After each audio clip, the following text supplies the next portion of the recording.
Today, for sale on my eBay store, is this Pentax MV Beginner 35mm single lens reflex camera. This camera is rare. It was only available from 1979 to 1980. It was made in China, which was a big problem with the quality control.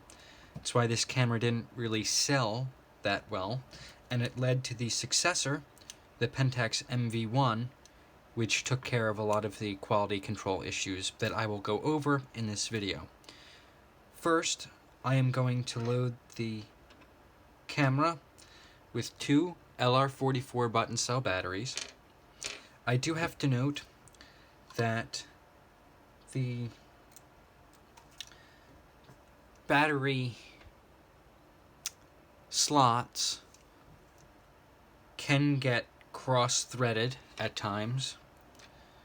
That was a flaw, a big design flaw.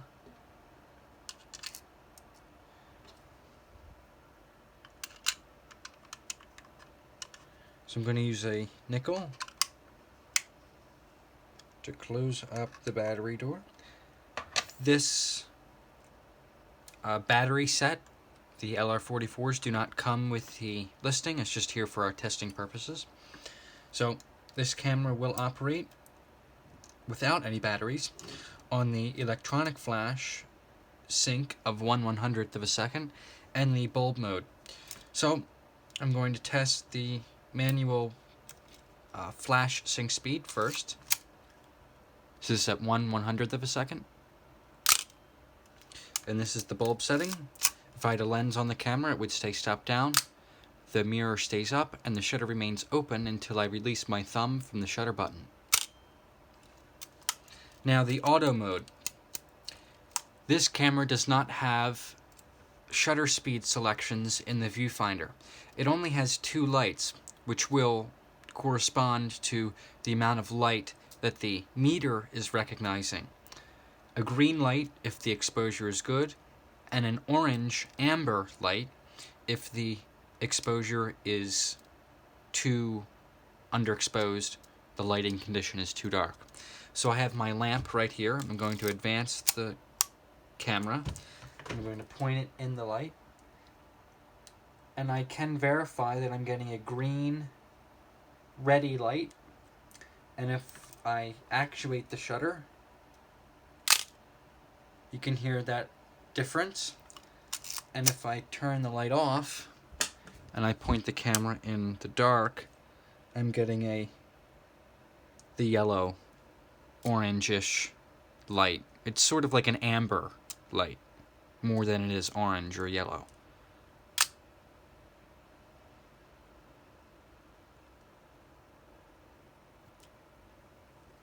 So we might be here for a while.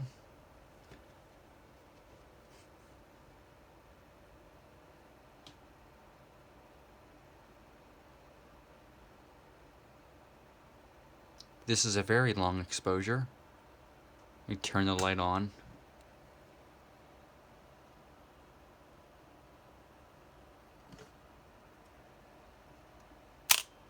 Alright, so that was about a 10-second or so exposure. So we can verify that the meter is working and it is accurately changing the shutter speeds to account for the amount of light that is going to the meter. So those are all of the shutter speed settings that I can test. This is really a glorified point-and-shoot single-lens reflex camera with the addition of a lens and manual aperture selections. That's it. So I can show you a design flaw. There is a bit of a cosmetic condition with this camera, or issue rather, with this camera. The rewind crank has a chip right there. It's been chipped across and over, so you can see a little bit of the catch for the rewind crank. is exposed, and the little bit of plastic holding the actual crank into the lever is also broken. So I will do my best to glue that into place. I have some CA glue that holds plastic together very nicely. So I will make sure that that issue is taken care of. Just a cosmetic issue. If it's not glued, then you will have a mechanical problem with the camera that will affect the rewind operation of the camera. So if I open up the rewind crank to open up the back, you can see the design flaw in that if you look, you can see your exposure compensation is on a little dial on the inside of the rewind crank. So you'd risk exposing all your film just to change the exposure compensation. The ASA knob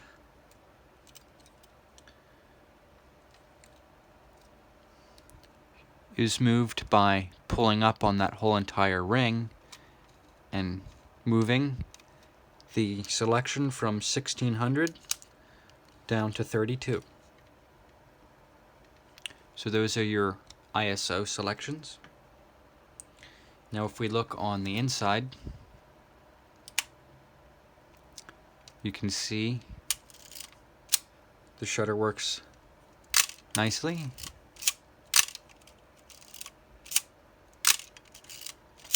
And you can see the viewfinder, the mirror flipping up in the viewfinder. I see little to no transfer of light seal material on the door edges. So these camera light seals are good on the inside.